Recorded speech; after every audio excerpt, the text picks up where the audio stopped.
안녕하세요, 샹송입니다. 오늘은 검은사막 과금 구조는 적절한가 주제를 가지고 얘기를 해볼까 합니다.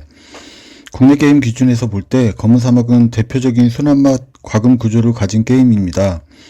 주로 판매하는 물품은 의상, 염색약, 무게, 가방, 반려동물, 마구, 숙소, 울타리, 메이드, 요정, 선박, 마차, 인테리어, 기타, 버프 아이템 등이 있습니다.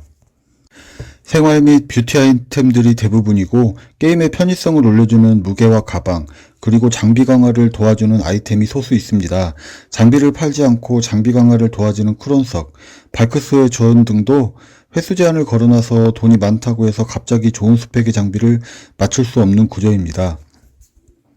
개인 거래도 안 되고 거래소가 있다고는 하지만 상한가 제도가 있어서 변칙적인 개인 거래도 불가능해 쌀먹도 안 됩니다.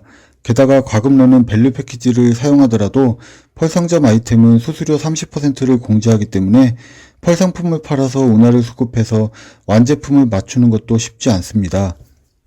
그렇다면 이러한 과금 구조는 유저와 게임사에 도움이 될까요?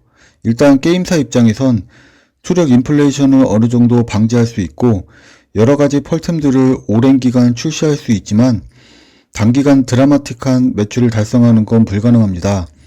유저 입장에선 뉴비가 과금으로라도 폭풍 성장해서 따라갈 수 있는 길이 막히지만 반대로 고인물은 시간과 노력에 대한 캐릭터의 가치가 과금로로 인해 한순간 하락하는 현상을 방지할 수 있습니다.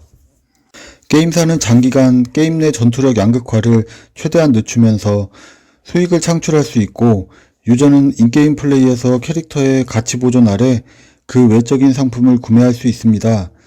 그렇다면 이는 뉴비에게도 도움이 될까요?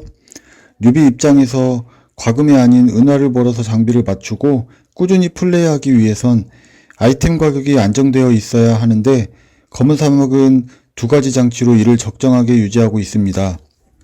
첫 번째로 거래소에서 판매한 아이템 가격의 30%를 수수료로 공제함으로써 아이템이 순간적으로 대량 거래소로 쏟아져 나오는 것을 막고, 두 번째로 게임사가 아이템 가격을 결정하고 상하한가를 둠으로써 비정상적으로 아이템 가격이 출렁이는 것을 막았습니다.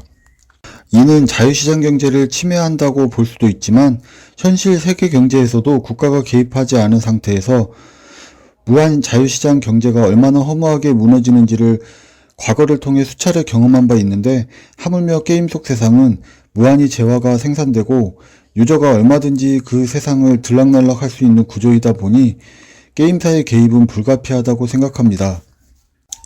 다시 돌아와서 유저가 은화를 통하여 장비를 맞춰야 하는 게 답답할 수 있지만 이는 모두가 어느 정도 공평한 환경 속에서 파밍을 할 수 있는 구조를 만듦으로써 상대적 박탈감을 최대한 덜 느끼게 할 수 있습니다.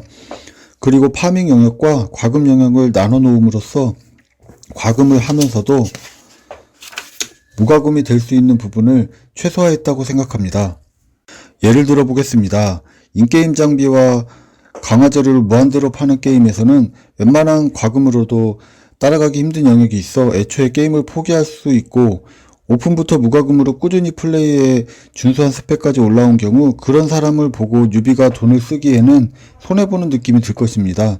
그렇다고 해서 과금을 유도한다고 무과금의 성과를 낮추는 업데이트를 할 경우 이번엔 무과금이 빠져나가 대다수의 유저를 잃게 되는 경우를 맞이하게 됩니다. 이 경우 균형을 맞추는 것은 굉장히 어렵고 결국 과금러와 무과금러가 싸우는 구조를 가지는 게임이 탄생하게 되고, 이때 대부분 회사는 단기적 수익을 주는 과금러를 쫓아가게 되는데 결과적으로 장기적 과금의 동력이 되는 대부분의 무과금 유저를 잃고 쇠락하는 경우를 우리는 지켜봐왔습니다. 검은사막은 가방칸과 일부 의상을 제외하고는 과금 상품을 인게임에서 얻는 것이 불가능합니다.